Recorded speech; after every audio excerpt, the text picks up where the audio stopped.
अस्सलाम वालेकुम। प्रोग्राम तहकीक के साथ आपका मेज़बान बिलाल हसन हाजिर है। नाज़रीन, आज हम इस लाइव प्रोग्राम के लिए यहाँ स्टूडियो में मौजूद हैं। तो मैं हमेशा यही कहता हूँ कि पाकिस्तान पता नहीं क्यों 78 साल से जो हमेशा नाजुक दोराहे पर चलता है, और जब भी कोई हुक्मरान आते हैं, जब भी कोई बात होती है, तो पाकिस्तान नाजुक तरीन मराहल पर चल रहा होता है, या तो आलमी सतह पर या मुल्की सतह पर।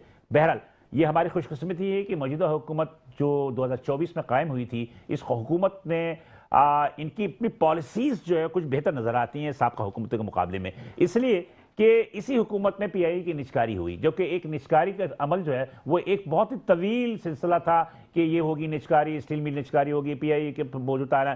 खैर, अल्लाह अल्लाह करके जो है पीआईए जो है वो मतलब कि निचकारी हो गई 135 अरब रुपए में।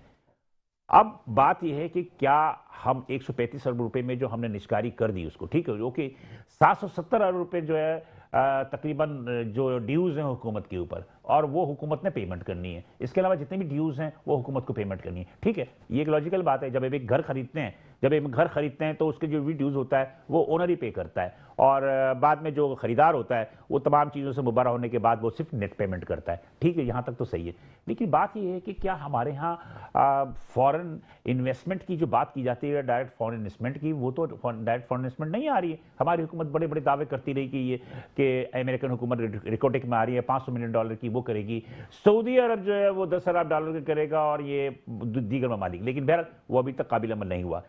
कल वफाकी वजीर और खजाना औरंगजेब साहब ने ये एक्सेप्ट कर लिया है कि पाकिस्तान में टैक्सेस की जो शरह है वो बहुत ज़्यादा होने की वजह से, और इसके अलावा तवानाई की कीमतें, जिसमें कि गैस, पानी, बिजली, इनकी कीमतें ज़्यादा होने की वजह से बहुत सारी फर्में पाकिस्तान छोड़ के जा रही हैं, और उनका कहना है कि हमें जब तक इस पर हम कम नहीं करेंगे, या इनके जो इंटरनेशनल या खत्ते की दीगर ममालिक के तौर पर जो हम इनकी कीमतों का तयन नहीं करेंगे, उस वक्त तक कतन तौर पर जो है हमारी बरामदात बढ़ नहीं सकती हैं। लेकिन SIFC ने जब कायम हुई थी तो उस वक्त यही कहा गया था कि पाकिस्तान की जो सनतें हैं उनको काबिल अमल में लाएगा, कॉस्ट ऑफ डूइंग को कम किया जाएगा। कॉस्ट ऑफ डूइंग कम करेंगे, जो ताजिर और सनतकारों का एक देरीना मुतालबा है कि कॉस्ट ऑफ डूइंग कम होगी तो उसके बाद हम चलेंगे। लेकिन अब हुकूमत के पास एक नए दर्द-सर आ गया है। वो दर्द-सर आ गया है कि ईरान और अमेरिका की जंग अगर हो जाती है तो पाकिस्तान के अंदर जो तेल की जो कीमतें हैं वो यकीनी तौर पर राइज करेंगी। गो के अभी तक जो खबरें आ रही हैं वो खबरें ये आ रही हैं कि 16 जनवरी को अगर हुकूमत जो 15 रोज में जो एक रोटेट करती है पेट्रोलियम मसनूआत की कीमतों में, तो ₹4 की कमी की जो अभी तक खबर थी। लेकिन अगर खुदा न खास्ता ईरान और अमेरिका की जंग छिड़ जाती है तो खित्ते की क्या सूरत होगी, और पाकिस्तान की अपनी बरामदात या पाकिस्तान की मईशत जो है कहाँ खड़ी होगी। हम इस पर भी थोड़ी सी गुफ्तगू करेंगे और देखेंगे कि पाकिस्तान के अंदर जो मुख्तलिफ अमन अमान के मसाइल है, इन अमन के मसाइल की वजह से भी कुछ फॉरेन इन्वेस्टमेंट नहीं हो रही है। फिर हमारा जो गुज़श्ता बरस गुजरा 2025 कैसा था, इस पर भी थोड़ा सा देख लेंगे, अपने मेहमानों से गुफ्तगू करेंगे और उनके व्यू आप तक पहुंचाने की कोशिश करेंगे एक महदूद वक्त में। तो आज स्टूडियो में जिन मेहमानों ने हमें ज्वाइन किया है या मेरे इस प्रोग्राम को जीनत बख्शा है, उनसे मैं आपका तारुफ करवा दूं, उसके बाद फिर हम आगे बढ़ेंगे। मेरे आज पहले मेहमान जनाब इब्राहिम कोसंबी साहब। ये इब्राहिम कोसंबी साहब को आपने पहले भी देखा होगा, बेहतरीन मुआशी तजज़ियाकार भी हैं। इसके अलावा ये साबिक सीनियर नायब सदर थे कराची चैम्बर ऑफ कॉमर्स के, और इब्राहिम कोसंबी साहब पहले भी हमारे प्रोग्राम में आके अपनी जो भी मईशत के हवाले से गुफ्तगू है उसको आप देखते रहे। इसके अलावा बजट सेशन में भी बड़ी ज़बरदस्त इन्होंने व्यूज़ दिए थे जिसपे कि लोगों ने तारीफ भी की थी। थैंक यू इब्राहिम कोसंबी साहब, बहुत शुक्रिया। मेरे दूसरे मेहमान है अफीफ राशिद साहब। अफीफ राशिद साहब ये नौजवान नई नस्ल के मतलब के सरमायाकार हैं, हम इन्हें ताजिर और सनतकारी कहते हैं। ये काटी के Korangi association of trade and industry के साबिक सदर थे जनाब राशिद सिद्दीकी साहब, उनके साहबजादे हैं। अब नई नस्ल जो है वो आहिस्ता आहिस्ता उभर के जो है अपने मुर्सी कारोबार को जो है वो उसका बागडोर संभाल रहे हैं। यहाँ पर तो इनके तारुफ तो बहुत सारे हैं, लेकिन ये कि यहाँ पर हमने लिया है चेयरमैन और पाकिस्तान कॉटन मैन्युफैक्चरर्स एसोसिएशन के हवाले से, और अफीफ ग्रुप ऑफ कंपनीज के भी ये CEO हैं। Thank you Afif for coming. आप दोनों हजरात आ गए तो मेरे ख्याल में इब्राहिम कोसंबी साहब को चलते हैं। इब्राहिम कोसंबी साहब, 25 कैसा था और 26 से क्या एक्सपेक्टेशन? 25 की आप अगर बात करें तो कुछ पॉजिटिव्स हैं, यानी कुछ मुस्बत चीज़ें हैं जो जिसमें करेंसी की स्टेबिलिटी बड़ी हद तक हासिल कर ली गई है, और एक डॉलर और रुपए का जो तनासुब है वो थ्रू आउट 2025 यकसा रहा, उसमें मजीद डिवेल्यूएशन नहीं हुई, तो वो एक पॉजिटिव है। जबकि इसके लिए उन्होंने जो रास्ता इख्तियार किया वो ये था कि open market operations, money changer से वो उन्होंने लेना, डॉलर्स खरीदा किसी भी तरह से। बहरहाल एक सिचुएशन ऐसी थी कि उसमें हर तरह के इक़दाम करने की ज़रूरत थी, तो वो उन्होंने किया और स्टेबल किसी तरह हो गया। लेकिन अभी भी हमारे जो रिजर्व्स हैं उसमें चाइना, सऊदी अरेबिया, IMF, इनके हमारे ऊपर अभी जो कर्जे हैं कई बिलियन के, 5, 7, 10 जितने भी, उसको रोल ओवर हम कराते रहे। खैर बहरहाल एक स्टेबल कर देना उससे काफ़ी बेनिफिट हुआ और उसमें इंडस्ट्री का भी फ़ायदा ये है कि जो खरीदारी होती है रॉ मटेरियल्स की, दूसरी चीज़ों की, तो वो एक स्टेबल अगर रहे रुपए की कदर, तो वो उसका फ़ायदा होता है। इसके साथ साथ हमें देखना ये होगा कि क्या GDP में इजाफा हुआ, क्या आम आदमी की जिंदगी में कोई फर्क आया या उनको कोई रिलीफ मिला। देखिए इस तरह की इकोनॉमी है इस वक्त कि जो एक तबके को फायदा देती है, दूसरे को उसमें दबाव में रखती है और उसके हालात दिन ब दिन खराब होते नहीं, मुझे एक बात है, 25 गुजर गया। 25 में दो जो मेजर वाक़यात हुए, एक वाक़या तो ये था कि PIA की निचकारी हुई, ये दूसरा बुनियामी मरसूस जिसकी वजह से पाकिस्तान का झंडा बुलंद हुआ। ये दो एक पॉजिटिव चीजें रही जी, वो बहुत ही पॉजिटिव है। हाँ। बहुत बड़ा पॉजिटिव है। इसमें पाकिस्तान के लिए एक बड़ा गुडविल पैदा हुआ। जो एक एस्टिमेट किया जा रहा था कि इंडिया को पाकिस्तान से एक बरतर समझा जा रहा था और इंडिया को इस्तेमाल किया जा रहा था खित्ते में एक तवाज़ुन नहीं, इन्फ्लुएंस बढ़ाने के लिए। लेकिन ये जो हुआ बुनियाद, ये जो इंडिया पाकिस्तान के दरमियान जो मार्का हुआ, उससे पाकिस्तान की इसमें बहुत ज्यादा गुडविल बढ़ी। पाकिस्तान एक अच्छी दिफाई कुव्वत बन के सामने आया। अच्छा, इसकी वजह से पाकिस्तान की इकोनॉमी को असर पड़ा? मैं नहीं समझता कि फौरी कोई इसका असर पड़ता है, लेकिन तवील अरसे में इसके फायदे होते हैं जरूर, ताकि इन्वेस्टर कॉन्फिडेंस भी बढ़ता है, इससे लोग आते हैं। अच्छा नहीं, मैं समझता हूँ कि डिफेंस की जो आपकी इंडस्ट्री है जी, उसकी एक्सपोर्ट बढ़ गई बनिस्बत दीगर। उसमें देखिए मुआहदे हुए हैं। अब ये टेक्नोलॉजी ट्रांसफ़र है। अगर सोच बहुत खुशाइन बात है कि अगर हम ये कर सकेंगे, डिफेंस प्रोडक्शन हम बढ़ा सकें और उसकी एक्सपोर्ट कर सकें। कई जो एयर शोज़ हुए उसमें पाकिस्तान ने डिस्प्ले किया अपने JF-17 थंडर एयरक्राफ्ट, और उसके सौदे भी हुए हैं, जो एक बहुत ही मुस्बत बात है। अब ये तो 2-3 पॉजिटिव्स हैं और इसमें जो करेंसी स्टेबिलिटी मैं बुनियादी तौर पे समझता हूँ कि, और स्टॉक एक्सचेंज की आप बात करें तो वहाँ लोगों ने बहुत काम किया और बहुत, लेकिन ये 2 लाख लोग हैं जो काम करते हैं वहाँ। इसकी जो कहाँ काम करते हैं 2 लाख? स्टॉक एक्सचेंज के अंदर जो लोग इन्वॉल्व हैं 2 से 2.5 लाख या 3 लाख। नहीं, मेरे ख्याल में लास्ट टाइम मैंने बुलाया था उनको, तो बुलाया कि इस वक्त तकरीबन 5 से 5.5 लाख। चलिए समझ लें 5 लाख 10 लाख समझ लें, हम 25 करोड़ की आबादी हैं, तो आम आदमी की जिंदगी पे कोई इतना बड़ा असर मुरतब नहीं होता। हमें चाहिए इन्वेस्टर कॉन्फिडेंस। इन्वेस्टर कॉन्फिडेंस कब आता है कि जब हमारी पॉलिसीज कंसिस्टेंट हो, मुसलसल। जैसे आपको याद होगा डॉक्टर महबूब हक के जमाने में 5 साला मंसूबा होता था पाकिस्तान का, प्लान। तो क्या होता था कि जो इन्वेस्टर है उसको ये एतमाद होता था कि 5 साल तक पॉलिसी में, टैक्सेस में कोई बड़ी तब्दीली नहीं आएगी। तो वो एतमाद जब होता था तो इन्वेस्ट कर सकता था। उससे साउथ कोरिया ने फायदा उठाया, उससे साउथ कोरिया ने उसको प्लान को अडेप्ट किया और कंट्रीज में अडेप्ट किया। हमने ये छोड़ दिया। हम अब डे टू डे, दिन ब एक दिन की प्लानिंग, दूसरे दिन की प्लानिंग, जैसे रोज कुआं खोदो रोज पानी निकालो, तो ये नहीं चल सकता ज्यादा अरसे। इसमें इन्वेस्टर काफी निकल गया यहाँ से।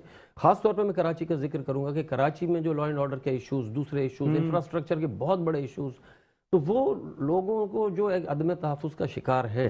कई लोगों ने अपने बच्चों को बाहर सेटल कर दिया, वहाँ पर उन्होंने इंडस्ट्री भी कई लोगों ने शिफ्ट की, कई लोगों ने पंजाब में इंडस्ट्री शिफ्ट कर दी। बिल्कुल सही कहा। तो ये चीज़ें अभी स्टेबल होनी ज़रूरी हैं। कराची जो है ना, समझ लें कि आधे से ज़्यादा पाकिस्तान है और आधे से ज़्यादा पाकिस्तान का रेवेन्यू, आधे से ज़्यादा पाकिस्तान की एक्सपोर्ट वो कर रहा है।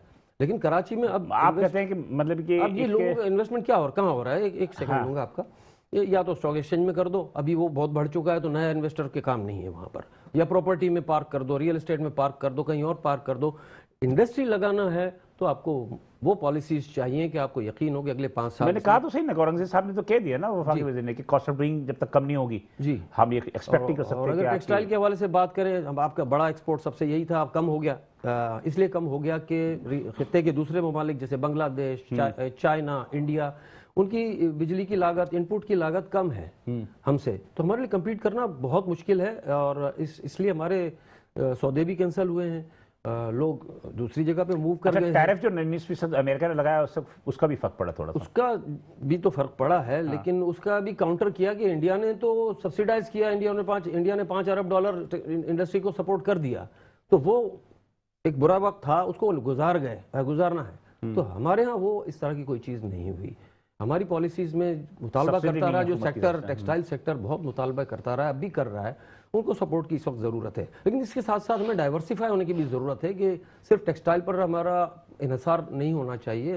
एक्सपोर्ट के हवाले से मैं बात कर रहा हूँ, मजीद दूसरे आइटम्स हैं, दूसरे प्रोडक्ट्स हैं। अच्छा, फार्मास्यूटिकल भी आपकी बहुत ज्यादा बूस्ट नहीं की, लेकिन बहरहाल जो रिपोर्ट आई कि फार्मास्यूटिकल में भी हम बहुत ज्यादा बरामदात बढ़ी हैं। सर बॉटम लाइन ये है कि आपकी कॉस्ट ऑफ डूइंग बिजनेस उस वक्त बढ़ गई जब आपका रुपया डिवैल्यू हुआ, मैसिवली डिवैल्यू हुआ, उसमें आपकी हर चीज महंगी हो गई। आपकी बिजली इसीलिए महंगी हुई था क्योंकि आपकी बिजली थर्मल है, ज्यादातर थर्मल है, तो वो आपका इंपोर्टेड फ्यूल पर चल रही है। इसी तरह आपका इंडस्ट्रियल रॉ मटेरियल है, मशीनरी है, जिसमें टेक्सटाइल की मशीनरी है या टेक्सटाइल के रॉ मटेरियल्स हैं, केमिकल्स हैं, ये सारा हम दरामद करते हैं। उसका दूसरा असर रॉ मटेरियल की दरामद करने की वजह से आम हमारे आदमी पे cost क्या बढ़ती दूसरा असर पड़ा कि एडिबल ऑयल, खाने का तेल, दालें, चने, ये सारे जो है हम इंपोर्ट कर रहे हैं। तो अब जैसे डिवैल्यू करते हैं और उसको छोड़ देते हैं इस तरह, तो उसका असर आम आदमी पे सबसे ज्यादा नहीं, पड़ता है। टैक्सेस भी ज्यादा है ना, टैक्सेस भी ज्यादा है। जी हफीज साहब आपके सीनियर हैं, ये इनकी गुफ्तगू से आप कहाँ तक मुत्तफिक हैं? जी बिल्कुल मुत्तफिक हैं। अगर आप ओवरऑल पाकिस्तान की परफॉर्मेंस 2025 में देखें तो मैक्रो इकोनॉमिक लेवल पे आपको सब चीज़ें पॉजिटिव दिखेंगी। आपको इन्फ्लेशन नीचे आता हुआ दिखेगा, आपको पॉलिसी रेट नीचे आता हुआ दिखेगा, आपको करेंसी में स्टेबिलिटी दिखेगी, आपको balance of payment physical deficit कम होता हुआ दिखेगा। ये सारी चीज़ें तो आपको पॉजिटिव दिख रही हैं। आपकी stock market all time high पे चल रही है। लेकिन क्या ग्राउंड लेवल के ऊपर चेंजेस आई? हाँ, ये मैं पूछना चाह रहा हूँ, ये बात भी यही कह रहे हैं ना कि आप कॉस्ट ऑफ डूइंग की बढ़ने की वजह से जो इतनी ज्यादा एक्सपेक्टेशन थी वो पूरी नहीं हो रही। देखिए, मैं एक सिंपल दावे बहुत करती है। एक सिंपल सवाल है कि आज कोई भी एक एंटिटी है या एक इंसान है जिसको इन्वेस्टमेंट करनी है, जिसको मैं बोलता हूँ $100 मिलियन की इन्वेस्टमेंट करनी है, तो पाकिस्तान में उसको ऐसा कौन सा बेनिफिट मिल रहा है कि वो पाकिस्तान में आके इन्वेस्ट करें? आपके one of the highest corporate taxes 29% corporate tax है। फिर आपकी 100 मिलियन से ज्यादा प्रॉफिट होगा तो उसके ऊपर आपके पास सुपर टैक्स भी लग जाएगा। फिर अगर आप यहाँ पे इंडस्ट्री चला रहे हैं तो आपको यहाँ पे 27 या 28 जो है वो गवर्नमेंट के इदारों को जो है वो झेलना है।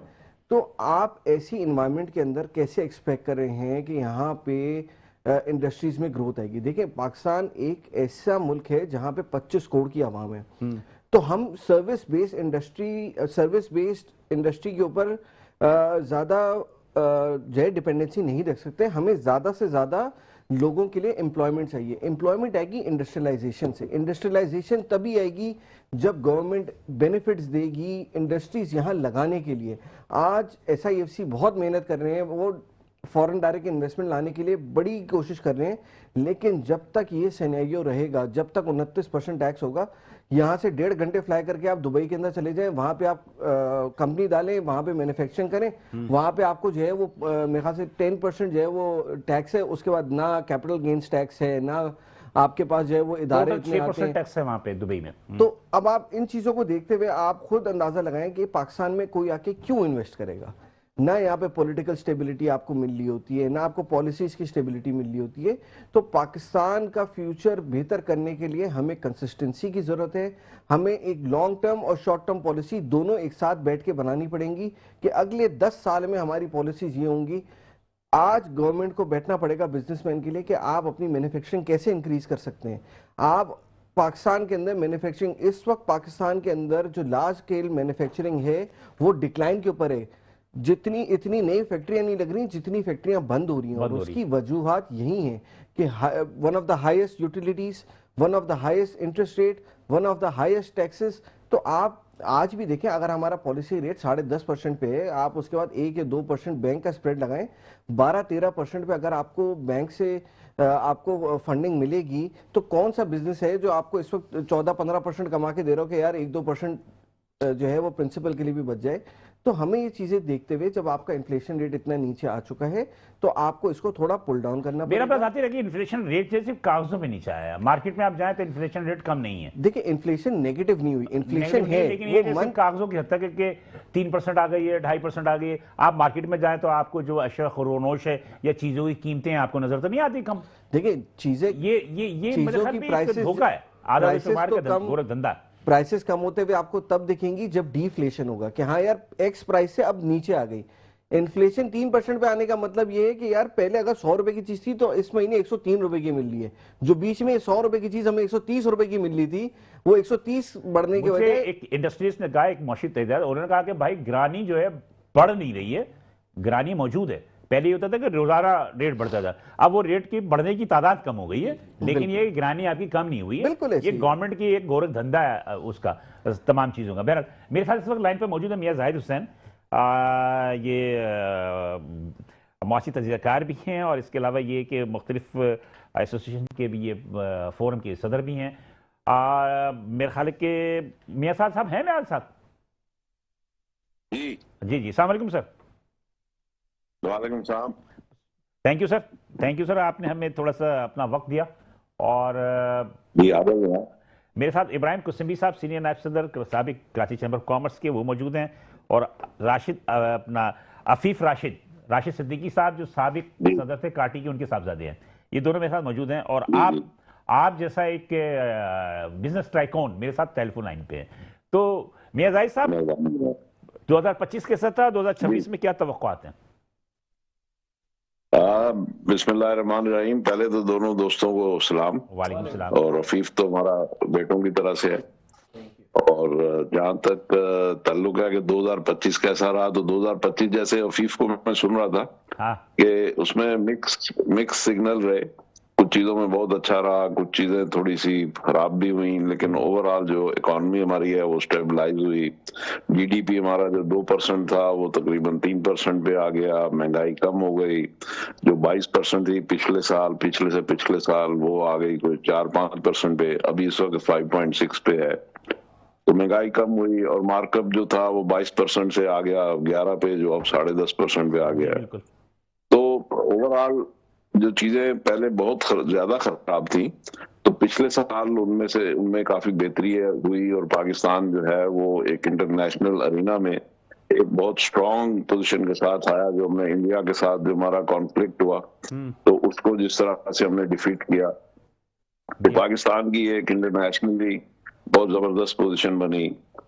फिर अफगानिस्तान के साथ हमारे हालात खराब हुए, ये मामला भी अपनी जगह पे हैं। तो ओवरऑल अगर हम इकोनॉमी की बात करते हैं तो हमारी जो रेमिटेंसेज हैं वो $38 बिलियन पे गई, तो जो तकरीबन 11,000 अरब रुपए पाकिस्तानी बनते हैं।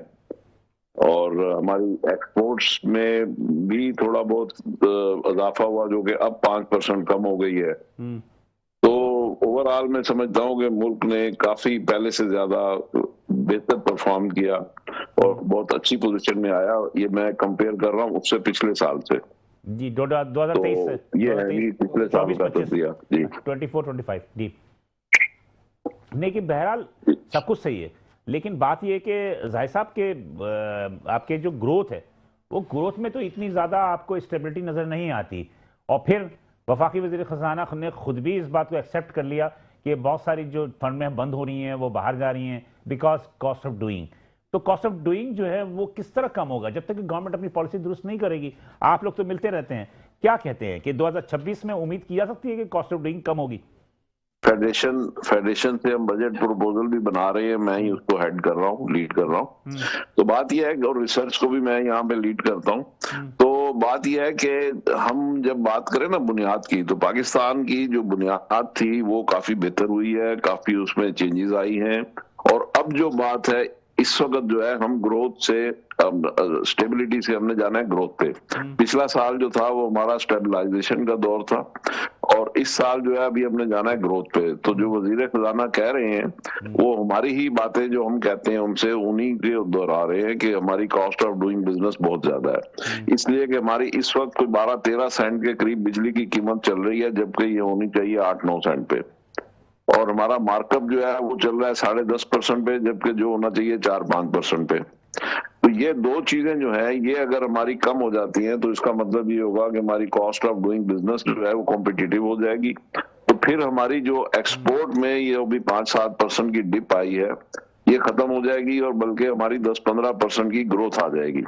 और जो प्राइम मिनिस्टर ने खुद अपना टारगेट सेट किया हुआ है $60 बिलियन एक्सपोर्ट का, तो उसकी तरफ हमारी पेशकदमी शुरू हो जाएगी। और आज मैं टीवी पे देख रहा था, प्राइम मिनिस्टर आज भी अपनी तकरीर में खुद प्राइम मिनिस्टर कह रहे थे कि हमारी कॉस्ट ऑफ डूइंग बिजनेस कम होनी चाहिए और हमने अब एक्सपोर्ट लेड इकोनॉमी की तरफ जाना है। तो अब बात यही है कि पाकिस्तान का आगे जो वे फॉरवर्ड है वो एक्सपोर्ट लेड इकोनॉमी में है। हाल दो के इस वक्त देखें हमारी जो एक सेकंड मियां साहब, बात ये है कि कैसे जाएंगे आप आईएमएफ के अंडर में। आईएमएफ आपको कहती है कि जनाब पेट्रोल की कीमतें इतनी करो। अब हमने ये सुना कि इंटरेस्ट रेट जो है वो सिंगल डिजिट पे जा सकता है, लेकिन आईएमएफ की सख्ती है कि जनाब आप शरह सूद जो है उसको ज़रा टाइट रखें, उसको ज़्यादा कम ना करें। तो बात ये है कि आईएमएफ के जब तक दायरेकार में है तो आप प्राइम मिनिस्टर क्या कोई कुछ भी नहीं कर सकता। जी देखिए, हमारे पास एक शोबा ऐसा है जो आईटी का है कि जिसमें बिजली की कीमतें कुछ नहीं कहती। ठीक है, बिजली की कीमत इस वक्त जो है वो उसको हर्डल क्रिएट नहीं करती। हम आईटी में बहुत बेहतर परफॉर्म कर सकते हैं। ठीक है, हम फॉरेन रेमिटेंसेस जो है उसमें बहुत बेहतर परफॉर्म कर सकते हैं। वो हमारी इस साल भी तकरीबन 40-41 बिलियन डॉलर की हो जाएंगी। अच्छा, गुड्स एक्सपोर्ट का जहां तक ताल्लुक है तो उसमें भी कुछ हम अपनी बेटर मैनेजमेंट करके, नहीं आईएमएफ तो ये कहता है कि आप अपनी मैनेजमेंट इस तरीके से करें कि आपका फिस्कल डेफिसिट ना आए और आपका ओवरऑल जो है करंट अकाउंट डेफिसिट ना आए, उसके अंदर रह के आपने जो करना है करें। तो बात यह है कि अगर हम बिजली की बात सुन लीजिए कि अगर हम बिजली की चोरी को हम कंट्रोल करते हैं तो बिजली की चोरी कंट्रोल करके भी हम इसको अपना with in our own system ठीक कर सकते हैं। बिजली की चोरी कैसे कंट्रोल करेंगे? जब इतनी महंगी बिजली होगी तो चोरी होगी। आप बिजली की कीमतें कम करें, चोरी खत्म हो जाएगी। अरे भाईजान, नहीं इतने सिंपल नहीं होते ना ये हल। अच्छा, क्रॉस सब्सिडी 130 अरब रुपए की हम दे रहे हैं। सिंपल होते हैं मियां साहब। आईपीपीएस का जो मसला था वो किसी हद तक हल हुआ। उसके बाद हमने कुछ हुकूमतें थी फॉरेन की जिन्होंने पाकिस्तान की गवर्नमेंट को मजीद कुछ करने से रोका। बहरहाल मैं ऑफिशियली तौर पे बहुत कुछ नहीं कहना चाहता, लेकिन हमारी हुकूमत जो है अंडर प्रेशर भी आती है बाहर की मुल्कों की कि वो ख़त्म ना करें। अगर आईपीपीएस का मसला हल होता है तो बिजली की कॉस्ट तो कम होगी। देखें, हम इस वक्त क्रॉस सब्सिडी दे रहे हैं 130 अरब रुपए की, जो कि इंडस्ट्री के बिलों में आ रही है। ठीक है, तो उसकी वजह से इंडस्ट्री का 3-4 रुपए पर यूनिट बिजली महंगी हो रही है। ठीक है, अगर वो क्रॉस सब्सिडी हम खत्म कर दें जो कि हम डोमेस्टिक शोबे को दे रहे हैं, घरों में, यानी घरों में हम बिजली सस्ती दे रहे हैं और इंडस्ट्री में वो 130 अरब रुपए चार्ज कर रहे हैं। हम घरों में अगर 50-60 रुपए बिजली का बिल बढ़ जाए, एक घर के अंदर 50-60 रुपए बिजली का बिल बढ़ जाए तो उसको कोई फर्क नहीं पड़ेगा। लेकिन अगर दूसरी तरफ 3-4 रुपए यूनिट बिजली की कीमत कम हो जाए इंडस्ट्री में तो इंडस्ट्री की प्रोडक्शन बढ़ जाएगी और वही लोगों को रोजगार मिलना शुरू हो जाएगा। तो हमें ये ऑप्ट करना है या चूज करना है कि हम बेरोजगारी बढ़ा लें या बिजली की कीमत कम करके और रोजगार बढ़ा लें। तो अगर हम रोजगार बढ़ा लेंगे और घरों में 50-60 रुपए बिजली का बिल बढ़ जाएगा तो कोई फर्क नहीं पड़ेगा। तो वो 130 अरब रुपए की सब्सिडी हमें खत्म करनी चाहिए जो क्रॉस सब्सिडी कहलाती है। मियां साहब, आप मेरे साथ लाइन पे रहिएगा। मैं जरा अपना क्वेश्चन भी साहब से पूछूंगा। हम जो बात कर रहे हैं मियां साहब, आप उससे कितना मुत्तफिक हैं? मैं पार्शियली तो एग्री कर सकता हूँ, मियां साहब से कुछ ज़्यादा मैं डिफर कर नहीं सकता। I respect him a lot. मगर आप ये देखिए कि सोलार पे जा रहे थे लोग। हाँ, सोलर पे जा रहे थे। आपकी 42 मेगावाट्स है, 42,000। आपकी खपत जो है 26,000। आपके पास सरप्लस बिजली है, प्लांट बंद पड़े हुए हैं आईपीपी को जो बिजली पैदा नहीं कर रहे हैं मगर आप उनको दे रहे हैं। अब इसमें जितने भी मुकद्दस गायें हैं उस पर आपको हाथ डालना पड़ेगा, क्योंकि इसके बगैर आपका कोई हल नहीं है। पॉलिसी मेकर्स भी हैं और वो उनके पास आईपीपीज भी हैं। आई एम सॉरी टू से कि यहाँ आपको मुश्किल फैसले करने हैं। जब तक ये नहीं करेंगे और सोलार को आप मजीद बल्कि प्रमोट करें उसके ऊपर, बजाय इसके कि आप उसको इनकरेज करते और उसको चलने देते, जो एक फार्मूला दिया हुआ था बाय उसका एक्सपोर्ट और उसका बाय, उसमें भी आपने 10% ड्यूटी लगाई, उसमें कम कर दिया। और उसमें ड्यूटी तो चले, खैर वो एक वन टाइम होता है, लेकिन जो ग्रिड को आप देते हैं उसका रेट कम है और आप परचेज करते हैं रात जब सनसेट के बाद, वो 3 गुना ज्यादा है उसकी कीमत और उस पर 18% आप वो भी लगेगा टैक्स। तो ये आप जो इस चीज को खाली सिर्फ आईपीपीज को सपोर्ट करने के लिए जो पुरानी पॉलिसीज जो इन्होंने की हुई है, गलत पॉलिसीज बनाई हुई हैं, उसके नतीजे में आज हम ये यहाँ पहुंचे हैं। तो वो आप करें तो आपको सस्ती बिजली मिल सकती है, तो ये इसका हल मौजूद है। अब और कई इंडस्ट्रीज भी इस पे सोलार पे जा रही हैं, जो स्मॉल स्केल इंडस्ट्री है वो तो सोलार पे जा रही है, फार्मिंग आपकी सोलार पे चली गई है। तो यहाँ पर हमें देखना पड़ेगा पॉलिसीज को होलिस्टिकली, लेकिन सोलर में भी एक सेक्टर को सपोर्ट करने के लिए हम दूसरे नेट मीटरिंग का जो उसूल तब्दील कर दिया है, वो तब्दील हो गया, नेट तब्दील हो गया, नेट मीटरिंग को मीटरिंग उसको का। ठीक करना होगा। हाँ। तो वो एक चीज है। अच्छा, अब आप अपने भतीजे का अफीफ की भी थोड़ा तबसरा सुन लें। जी अफीफ। जी देखिए, हम बिल्कुल जहां तक आईपीपीस की बात है, हमें पॉलिसी मेकिंग के अंदर सबसे पहले एक गवर्नमेंट को लाना पड़ेगा पाकिस्तान फर्स्ट, कि पाकिस्तान के लिए क्या बेहतर है, चाहे उसके लिए हमें कुछ मुश्किल फैसले करने पड़े, चाहे नॉन पॉपुलर फैसले करने पड़े। एक दफा हमने अगर अपनी पॉलिसीज में कर लिया कि यार हो सकता है एक सेक्टर को उसमें प्रॉब्लम आ रही है, लेकिन पाकिस्तान की ओवरऑल उसमें बेहतरी है, तो हमें ये स्टेप लेना पड़ेगा। जिस दिन हम इस अप्रोच पे आ जाएंगे, पाकिस्तान के मेजर प्रॉब्लम सॉल्व होना स्टार्ट हो जाएंगे। अनफॉर्चुनेटली ऐसे फैसले हो जाते हैं जिससे एक सेक्टर को तो बड़ा फायदा होता है, लेकिन बाकी सेक्टर को नहीं होता। पाकिस्तान में आज तक हमारे पास कभी एक्सपोर्ट पॉलिसी नहीं बनी, हमेशा 5 सेक्टर पॉलिसी बनी, जिसके अंदर टेक्सटाइल, लेदर और इन सबको फेवर किया गया। लेकिन अगर कोई और अलग प्रोडक्ट को एक्सपोर्ट कर रहे हैं तो उसके अंदर क्या उनको कभी 5 सेंट के ऊपर बिजली दी गई कि वो अपने आप को ग्रो कर सकें? टेक्सटाइल को नहीं मिल रही है 5 सेंट पे, वो आज नहीं मिल रही, पर काफी अरसे मिलती रही ना, सब्सिडाइज थी। सब्सिडाइज थी, तो वो तो एक्सपोर्ट पॉलिसी बननी चाहिए। तो एक एक्सपोर्ट पॉलिसी बननी चाहिए, एक एक्सपोर्टिंग कल्चर लाना पड़ेगा। हम सिर्फ ये नहीं कह सकते कि यार हमें जो है वो $60 अरब तक एक्सपोर्ट लेके जानी है, उसके लिए एक एक्सपोर्टिंग कल्चर लाना पड़ेगा। आपको कॉस्ट ऑफ डूइंग बिजनेस कम करनी पड़ेगी, आपको अपनी मार्केटिंग में पैसा खर्च करना पड़ेगा, पाकिस्तान की पॉजिटिव इमेज में पैसा खर्च करना पड़ेगा, और यहाँ पे लोकल अथॉरिटीज को जो है कि जो पाकिस्तान से प्रोडक्ट जा रहे हैं वो बेस्ट क्वालिटी का प्रोडक्ट हो, सब स्टैंडर्ड प्रोडक्ट ना हो, ताकि एक पाकिस्तान की वर्ल्ड वाइड इमेज बेहतर होने स्टार्ट हो जाए। अभी अनफॉर्चुनेटली हमारी इमेज। मैं अभी थोड़ा सा यहाँ पर रोकूंगा, मेरे साथ थोड़ा सा आप मेरे साथ रहिएगा, मैं एक वक्फे में जा रहा हूँ, हम फौरन वापस आ रहे हैं वक्फे से। तो एक इंपॉर्टेंट सवाल मुझे अदारों के हवाले से करना है कि हमारे इदारों में जो कॉस्ट ऑफ डूइंग बढ़ती है, तो उसमें जो मुख्तलिफ इदारे हैं जो हुकूमत के जो इंटरफेरेंस करते हैं, जिसकी वजह से इंडस्ट्रियलिस्ट को जो है उसके फेस करना पड़ता है, वो भी एक बहुत बड़ा प्रॉब्लम है। मैं एक बात करूंगा, लेकिन छोटा सा ब्रेक लूंगा, छोटे ब्रेक के बाद दोबारा हाजिर होते हैं। नाज़रीन साथ रहिएगा। वेलकम बैक नाज़रीन, पुराने दरख्त हम दोबारा हाजिर हैं और यहाँ पर हम गुफ्तगू कर रहे हैं इकोनॉमी के हवाले से, एक कॉम्प्रिहेंसिव इकोनॉमी के हवाले से। मेरे ख्याल लाइन पर मौजूद मियां जाहिद साहब, आफीफ ने और इब्राहिम साहब कुसम्बी साहब ने जो बात की, मैं ज़रा मियां जाहिद साहब से उनके तजिया चाहूँगा। मियां साहब लाइन पे हैं? जी जी जी जी। आप मुझे बताइएगा, जो वक्फे जाने से कब कह रहा था मैं ये कह रहा था कि क्या कॉस्ट ऑफ डूइंग में, कॉस्ट ऑफ डूइंग तो अपनी जगह है, अपनी जगह कॉस्ट ऑफ डूइंग है, ये जो मुख्तलिफ जो सरकारी इदारे हैं, ये सरकारी इदारे जो इंटरफेरेंस करते हैं इंडस्ट्रियलिस्ट में या मुख्तलिफ जगहों पे जाकर, इनको भी फेस करना जो है बड़ा मुश्किल होता है। तो इंडस्ट्री इनसे भी ज्यादा परेशान है। मेरा अपना जाती राय यही है कि क्या इनकी वजह से भी इफेक्ट पड़ता है कॉस्ट ऑफ डूइंग पे? देखिए, ईज ऑफ डूइंग बिजनेस की शायद आप बात कर रहे हैं, आपकी आवाज कट गई थी। हाँ जी तो जी। बात यह है कि पाकिस्तान में जो इदारे हैं सरकारी, वो लोगों को हेल्प करने की बजाय कि लोगों को प्रमोट करें, बिजनेस प्रमोट करें, उसकी बजाय वो बिजनेस को रिस्ट्रिक्ट करने का, कॉन्ट्रैक्ट करने का काम करते हैं। तो हमें चाहिए कि तमाम, आज भी जो प्राइम मिनिस्टर अपनी स्पीच कर रहे थे तो उन्होंने आसान पाकिस्तान या इस तरह का कोई आज भी एक कोई मरकज लॉन्च किया है, और ये SIFC जो है वो इदारा भी इसीलिए बनाया गया कि ताकि लोगों को जो हर्डल्स आते हैं बिजनेस करने में, उन हर्डल्स को रिमूव किया जाए। और SIFC ने बहुत इसमें काम भी किया है, और वो जो हर्डल्स आ रहे थे अनड्यू, उनको रिलीज करने में और लोगों को रिलीफ प्रोवाइड करने में उन्होंने खासा काम किया है। और जो वन विंडो कॉन्सेप्ट हमेशा कहते आए हैं हम लोग, तो ये जो SIFC है उसी की एक शक्ल है जो बड़ा अच्छा परफॉर्म कर रही है। और मैं समझता हूँ कि इस वक्त पाकिस्तान में एक तो हमें ईज ऑफ डूइंग बिजनेस जो है उसको, यानी SIFC का रोल मजीद बढ़ाने की जरूरत है, ताकि उसी को अगर सूबों के लेवल के ऊपर भी SIFC का कोई रोल आ जाए तो वो और भी बेहतर हो जाएगा, ताकि उसमें बिजनेस प्रमोशन हो। दूसरा ये कि इंडस्ट्रियल एरियाज में जो फैसिलिटीज हैं उनको ठीक किया जाए।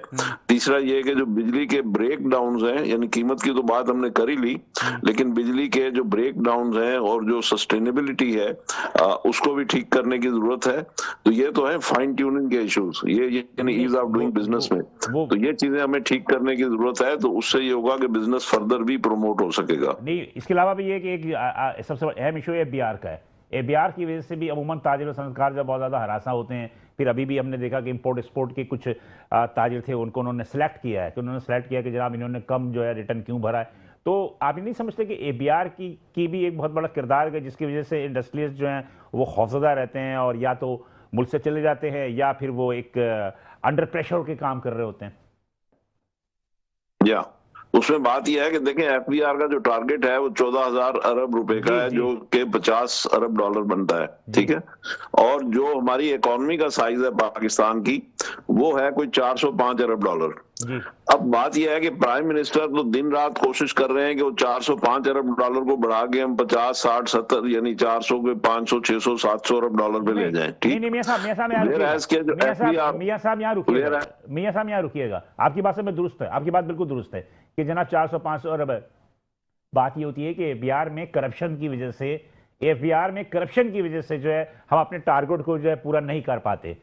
ये अक्सर मतलब ये कि अक्सर जरा ये कहते हैं कि अगर एफबीआर में करप्शन की रोकथाम हो जाए तो यकीनी तौर पे जो है हमारे टैक्स का जो हजम वो बढ़ सकता है। कुछ ऐड करूं? चलिए तो देखें हमें ऑटो जी बोले जी सर। जो डिजिटलाइजेशन है एफबीआर की वो करनी पड़ेगी, अदरवाइज तो जो एफबीआर में फिर करप्शन का एलिमेंट तो रहेगा ही रहेगा ना। तो उसके लिए तो हमें अगर ऑटोमेशन हो जाए, सारा सिस्टम जो है टैक्स नेट में लोग आ जाएं और ऑटोमेशन के जरिए टैक्स मिलना शुरू हो जाए तो ऑटोमेटिकली हमारा टैक्स भी पूरा हो जाएगा और टैक्स कलेक्शन सही हो जाएगी और उसमें करप्शन और हरासमेंट ये दोनों खत्म हो जाएंगी। इस्लाहात तो लानी पड़ेगी ना, मेरा अपना जाती राय है कि इस्लाहात लानी पड़ेगी। मेरे ख्याल में इब्राहिम साहब कुछ बात करना चाह रहे हैं। इसी बात पर मैं थोड़ा ये रेवेन्यू और इसके हिसाब से जितनी लीकेज है ना, अगर वही रोक लेना तो बहुत हो जाएगा। उसमें बहुत कुछ, जैसे देखिए आपने पाटा फाटा को दिया हुआ है 50 साल से कोई कि फैसिलिटी है ड्यूटी फ्री, चाय इतनी मंगा लेते हैं वहां पर, चाय ADB cooking oil plastic raw material exist ही नहीं करती वहां। आपका तकरीबन मेरे हिसाब से कोई 1500 अरब रुपया जाया होता है सालाना। अच्छा, उसका फायदा अगर आम आदमी को पहुंचता है वहां के गरीब को तो वेल एंड गुड, लेकिन वहां के इन्फ्लुएंशर्स को ये फायदा पहुंचाया जाता है, चाहे पॉलिटिकल फेवर्स है या जो भी कहें, लेकिन ये आपको रोकना पड़ेगा। इसके अलावा स्मगलिंग ईरान बॉर्डर से बेतहाशा होती है, आपका डीजल स्मगलर हो रहा है, ये वेल नोन फैक्ट्स है। अब तो सैंक्शन लग गया तो कम हो रहा है। अभी आप चले जाए ना थोड़ा सा आगे गवादर के और आगे, ये आप रोके ना तो 2000 अरब आपका बचेगा। देखें, पाकिस्तान की इकोनॉमी को रिवाइव करने के लिए, पाकिस्तान की इकोनॉमी को टर्न अराउंड करने के लिए हमें सबसे पहले ज़रूरत है अपने टैक्सेशन को चेंज करने की। जब तक हमारी टैक्सेशन चेंज नहीं होगी हम इसी तरह फंसे रहेंगे। आज आपने सेल्स टैक्स 18% रखा हुआ है, आपने लोगों को एक बेनिफिट दिया हुआ है कि यार तुम अगर सेल्स टैक्स चोरी करोगे ना तो तुम्हें 18% का फायदा है। आप इसको सिंगल डिजिट में लें, उनका बेनिफिट खत्म हो जाएगा। वो बोलेंगे यार 6-7% चोरी करके इतना बड़ा मैं अपने ऊपर प्रॉब्लम लूं और मैं उसमें बचा कितना रहा हूं 6-7%, तो बोलता है यार छोड़ो। लेकिन आपको पता है कि यार अगर मैं अभी कर रहा हूं ना तो 18% बच रहा है। 18% is not a small amount, specially for a sales tax, जहां आपके रेवेन्यू का 18% अगर आप उसमें कोई 2 नंबरी कर रहा है तो उसको कितना बड़ा बेनिफिट है। सिमिलरली तो सेल्स टैक्स में सबसे ज्यादा फ्रॉड भी तो हो रहे हैं ना, जाली इनवॉइसेस बन रहे हैं। देखिए कई टैक्स के जो स्ट्रक्चर है ना, एक तो बेसिक सेल्स टैक्स है 18%, फिर उसके ऊपर अगर आप देखें तो वैल्यू एडेड टैक्स 3%, प्लस वो अनरजिस्टर्ड को आप कोई सेल करते हैं तो 4%। अब 4% कोई इंपोर्टर दे नहीं सकता, नॉट पॉसिबल, इसलिए कि उसकी कॉस्ट इतनी बढ़ जाती है कि वो इंडस्ट्री से compete नहीं कर सकता। रॉ मटेरियल्स पे तो आप इंडस्ट्री को ही जाता है ना वो माल, तो उसमें अगर आप 1% कर दें, पहले 1% था, आप सुन ले थोड़ा सा, 1 मिनट शायद 10 सेकंड की बात है कि वो आप रोक लेना तो उसमें क्या होगा कि जाली इनवॉइसेस जो इशू होती हैं, फ्लाइंग इनवॉइसेस इशू होती हैं, ये एफबीआर को पैसे उसकी किटी में जाएंगे। अगर उसको 4 का 2 कर दे तो वो पैसे फिर वो इनवॉइसेस गलत इनपुट नहीं जाएगा। कुसम्बी साहब जिन्होंने नौकरी की है एफबीआर में ली, कस्टम में ली, वो किस लिए आया है? जी वो इसलिए थोड़ी आया है कि तनख्वाह पे गुजारा करें। जी मियां साहब, आप आखिरी सवाल यही है कि फेडरेशन में माशाल्लाह काफी काम कर रही है, तो टैक्सेशन के हवाले से कुछ प्राइम मिनिस्टर से कोई बात हुई या वफाकी वजीर खजाना से कि वो क्या इनिशिएटिव ले रहे हैं कि ताकि टैक्सेशन की मसले को भी जो है वो हल किया जा सके? जी बिल्कुल बिल्कुल, हमारी जो उनसे बात हुई है, इस साल इंशाल्लाह टैक्स रेट में कुछ कमी आएगी। ये जो हमारा जो तनख्वाह याफ्ता तबका है इनसे तकरीबन इस साल तकरीबन 700 अरब रुपए का टैक्स वसूल किया जाएगा। तो एक तो उन्हें कुछ ना कुछ रिलीफ मिलने का इम्कान है, दूसरा ये कि जो इस वक्त इंडस्ट्री के ऊपर टैक्सेस हैं, खासतौर पे जो इनकम टैक्स के रेट हैं, सेल्स टैक्स का रेट तो शायद कम नहीं होगा, जैसे अफीफ कह रहे थे कि वो कम होना चाहिए, लेकिन वो शायद कम नहीं होगा। लेकिन जो इनकम टैक्स के रेट्स हैं वो इंशाल्लाह इस बजट में कम होने जा रहे हैं। जी, इसलिए कि देखें मैं बजा इंडिया ने जब 25% पर टैरिफ लगा 50%, उन्होंने अपने सेल्फ टैक्स के जो रेट है उन्होंने नीचे लेकर आ गए, सिंगल डिजिट पे लेकर आ गए इंडिया। उन्होंने अपने सेल्फ टैक्स के टैक्सेस के निज़ाम को उन्होंने दुरुस्त किया ताकि अपने उनके इंडस्ट्रियलिस्ट जो है वो सर्वाइव कर सके। तो मेरा अपना ख्याल है कि SIFC ने अगर एक बेड़ा उठाया है तो मेरा अपना जाती राय यही है कि हमें उसका कोई खास अभी तक तो कोई फल नजर नहीं आ रहा है। अभी तक जितने भी इंडस्ट्रियलिस्ट आते हैं वो सारे के सारे नाराज हैं। कोई कहता है कि हम बंद करके दुबई जा रहे हैं, कोई कहता है तुर्की जा रहे हैं, कोई कहता है हम यूरोप जा रहे हैं। तो कैसे ये जो फ्लाइंग है, ये जो कैपिटल फ्लाइंग है, ये कैसे रुकेगा? देखिए, फ्लाइट ऑफ कैपिटल जो है वो मेनली टैक्स की वजह से है। जो टैक्स रेट पाकिस्तान में इस वक्त इतने हाई हो गए हैं कि लोगों को टैक्स देने के बाद बचता कुछ भी नहीं है। तो यही वजह है कि फ्लाइट ऑफ कैपिटल भी हो रहा है और यहाँ से मल्टीनेशनल भी जा रहे हैं। तो इसी वजह से मैं आपसे कह रहा हूँ कि इस दफा टैक्स रेट में कमी आएगी ताकि जो बिजनेस और इन्वेस्टमेंट है उसके लिए क्लाइमेट बने और लोग यहाँ से छोड़ के दूसरे मुल्कों में ना जाएं। तो इस साल ये कुछ में तब्दीली इंशाल्लाह आएगी। बहुत शुक्रिया मेयाज़ हसन। मेयाज़ हसन हमारे मौजूद थे, माशी मईशत पे तजरकार भी थी, इसके अलावा ऑल कराची इंडस्ट्रियल फोरम की प्रेसिडेंट भी हैं और माशाल्लाह काफ़ी दस्तर भी रखते हैं। जी आफिफ से ले लेते हैं पहले। मैं पहले शागिर्दों से ले लेता था। तो सेल्स टैक्स तो कह रहे खत्म नहीं होगा, 18% नीचे नहीं आएगा। अब 18% पे ये होता है कि मैंने ये देखा कि सेल्स टैक्स की चोरी की वजह से छापे भी पड़ते हैं और जाली इनवॉइसेस भी बनती हैं। तो टैक्स जो आपका जो हजम है पूरा नहीं होता है FBR में, वो वजूहत यही होती हैं कि अगर लीकेज ना छोड़ी जाए, अगर लीकेज नहीं छोड़ेंगे तो जो अथॉरिटीज़ हैं उनको फ़ायदा कैसे होगा? देखिए, अनफॉर्चुनेटली ये कुछ इश्यूज हैं जिसके ऊपर गवर्नमेंट को वर्क करना पड़ेगा। हमें डिजिटलाइजेशन पे जाना पड़ेगा। जैसे अभी इन्होंने कस्टम्स में फेसलेस कर दिया, अब FBR को भी फेसलेस कर दें। कहाँ से फेसलेस में भी स्कैंडल आ गया ना, फेसलेस में स्कैंडल आ गया जिसपे कि उन्होंने क्लियरिंग फॉरवर्डिंग एजेंट्स को गिरफ्तार किया, उनको सस्पेंड किया। बात ये होती है कि वो सिस्टम भी तो इंसान ने बनाया ना। तो चले पकड़ में तो आ रहे हैं, पकड़ में तो आ रहे हैं ना, लूप होल्स हैं, पकड़ में तो आ रहे हैं ना। देखिए बहुत सारे लूप होल्स हैं। देखिए, पहले दिन से तो 100% चीज नहीं हो सकती ना, कुछ भीतरी लाएंगे, स्लो एंड ग्रेजुअल भीतरी तो आएगी। बात ये होती है कि हर चीज में इम्प्लीमेंट 100% उस वक्त होगी जब उसको इम्प्लीमेंट करने वाला ईमानदार हो। जब इम्प्लीमेंट करने वाला ईमानदार नहीं, और ईमानदारी उस सूरत होगी जब जजा और सजा हो। बिलाल, हार्ड फैक्ट ये है जी कि टोटल जो देखिए दुनिया में सेल्स टैक्स या VAT जो है वो मेन स्ट्रीम ऑफ रेवेन्यू होता है।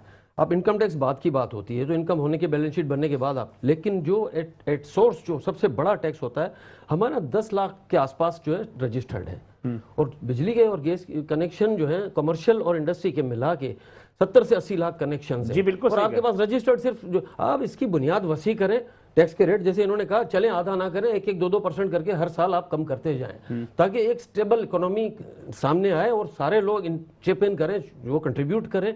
क्योंकि आपके जगह थ्रू आउट पाकिस्तान में जो इंडस्ट्रीज बहुत सी लगी हुई हैं रजिस्टर्ड ही नहीं है। मैं स्मॉल इंडस्ट्रीज या मीडियम इंडस्ट्रीज की कई बात कर रहा हूँ जो उसकी कंट्रीब्यूशन सेल्स टैक्स में रजिस्टर्ड तो करें उनको। आप बिजली का बिल आ रहा है उसके साथ लगा दें सेल्स टैक्स नंबर उनका। चल मैं यहाँ करूँ, आप सिर्फ सेल्स टैक्स में एक नया आदमी अगर रजिस्टर्ड होने जाता है जी तो बिना रिश्वत के वो रजिस्टर्ड नहीं होता।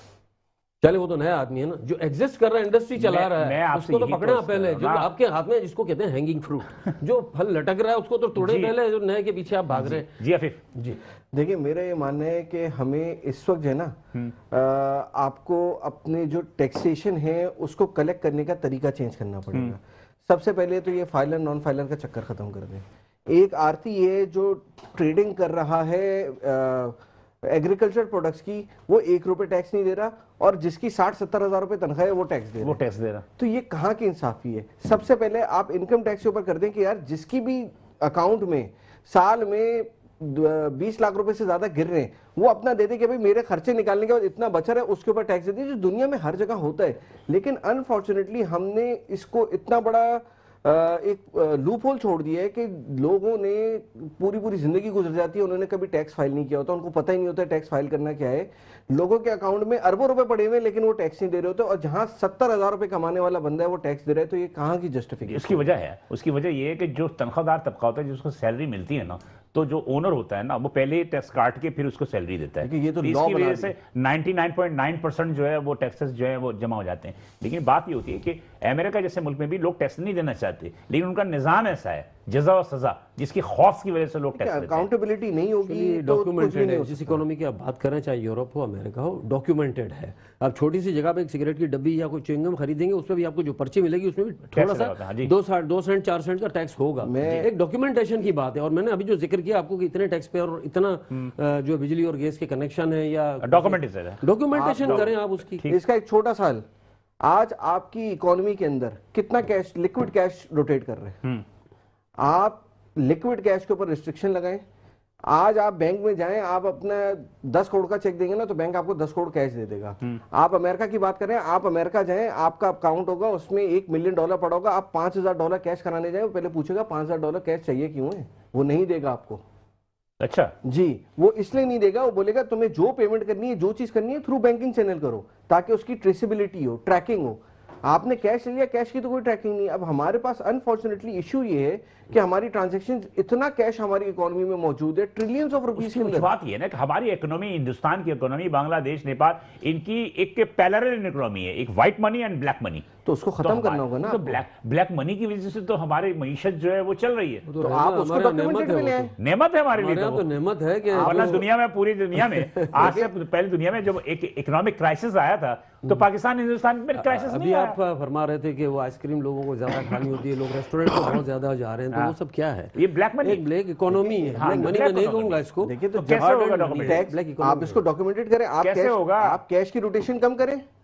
जो ब्लैक इकोनॉमी है वो कैश के बगैर नहीं चलती, जो स्मगलिंग अब है आप ये वो। देखें, अब आप ये देखें, पीओएस का निजाम आया, जी पॉइंट ऑफ सेल्स का। बिल्कुल। पॉइंट ऑफ सेल्स का जो निजाम आया उसमें तो उन्होंने कर दिया ना कि उसमें तो रिस्ट्रिक्शन उन्होंने इसलिए लगा दी कि अब कैश में भी पेमेंट करेंगे तो दुकानदार को आप उसको टैक्स देना है। तो मेरा अपना जाती राय ये है कि पीओएस का निजाम जो है अच्छा निजाम है, मैं खुद कह रहा हूं। देखिए, लेकिन इन्होंने POS का taxation निजाम में हर जगह नहीं लगाया इन्होंने। एक इन्होंने बहुत अच्छा काम क्या किया कि आप कार्ड से ऑनलाइन पेमेंट कर रहे हैं तो आपको 5% टैक्स है, वरना आपको 13% और 18%।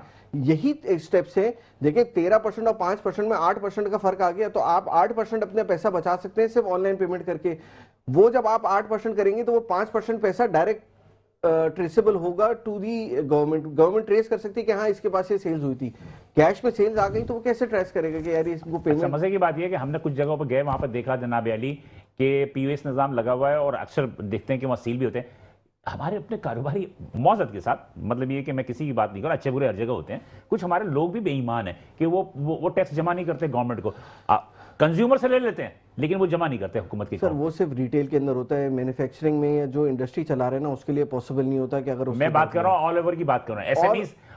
एसएमईज जो है वो सबसे ज्यादा तादाद एसएमईज की है, स्मॉल मीडियम एंटरप्रेन्योर्स की। तो इससे पहले मैं एंटरप्रेन्योर्स की बात कर रहा हूं, मैं उस पे आ जाएं। मैन्युफैक्चर तो नहीं कर सकता, मुझे पता है। आप कैश से, मैं आपको बोल रहा हूं ना, आप कैश की रोटेशन कम कर दें इकोनॉमी के अंदर, आपकी सारी ऑफिशियल होती जाएगी। नहीं, वो बात आपकी दुरुस्त है। आपकी स्मगलिंग उससे रुक जाएगी, आपकी इनवॉइस की रोटेशन उससे रुक जाएगी। आप भाई तो 2 नंबर पैसा आपके यहाँ बेनता है ना, तो आप उसके अंदर आप उसको वाइड करने का उनको जरिया दें। बहुत सारी बातें यहाँ मैं खुल के नहीं बोलना चाहता, आप समझने की कोशिश करो ना। अगर वो 2 नंबर पैसा देखिए, अगर बंद हो पाकिस्तान गया को बेहतरी तो आपके के लिए- वो लोग जो अदारों में बैठे हैं, जो अथॉरिटीज में बैठे हैं, मैं खुल के बता दूं, जो अथॉरिटीज में बैठे हैं उनकी जिंदगी कैसे चलेगी? क्या आप वो चेक से आपको रिश्वत लेंगे? देखिए मेन पॉइंट तो यही है कि आपको पाकिस्तान की बेहतरी लानी है तो कुछ ऐसे स्टेप्स उठाने पड़ेंगे जिससे कुछ लोगों को बहुत ज्यादा तकलीफ होगी। मेरे ख्याल है कुलसमी साहब मुस्कुरा रहे हैं, दे नो वेरी वेल। मुझे एक बात बताओ कि क्या हमारे ये अफीफ यंग आदमी है, नहीं आइडियलिस्ट है, नहीं प्रैक्टिकल बात ये ठीक कर रहे हैं। प्रैक्टिकल आदमी है, ही नोज वेरी वेल कि कहाँ क्या देना पड़ता है, कहाँ क्या लेना पड़ता है। पैरेलल इकोनॉमी का निजाम है और उसमें हर आदमी डॉक्यूमेंट होने से इसलिए डरता है। ये नहीं कि वो देना नहीं चाहता, जो देना चाहता भी है वो ये देखता है कि जो दे रहा है उसका क्या हशर हो रहा है, उसके ऊपर क्या हरासमेंट हो रही है, बात वही होती है, उसको कितना रगड़ा जा रहा है, कितने नोटिस आ रहे हैं। वो कहता है यार दफा करो, ये मुझे नहीं जाते हैं वहां आपसे डिमांड की जाती है और मैं समझता हूँ डिमांड सारे देते हैं, तो क्या वो अब चेक कर देंगे? देखिए वही बात कैसे होगा?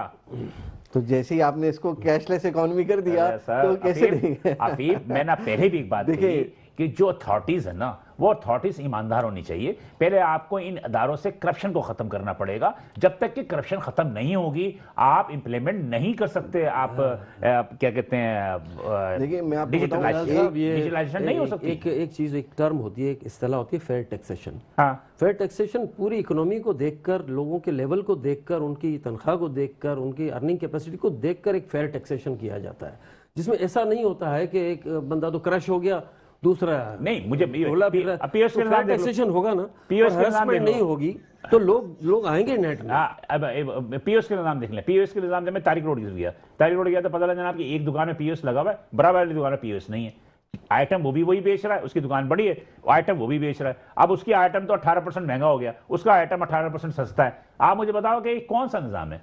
आपने पीओएस निज़ाम लगाना तो A to Z हर जगह लगाए आप। ये तो जो इदारे हैं और जो इन इदारों को चला रहे हैं, जो पावर के अंदर हैं, उनको इंश्योर करना पड़ेगा कि पॉलिसी यूनिफॉर्मली इंप्लीमेंट हो। चले, मेरे पास टाइम खत्म हो रहा है, वरना मैं इस पे तफसीली गुफ्तगू बहुत करता। शुक्रिया हाँ, बिलाल नहीं, मुझे आखिरी 2 लफ्ज बता दीजिए कि एक्सपेक्टेशन क्या है 26 से, जल्दी से।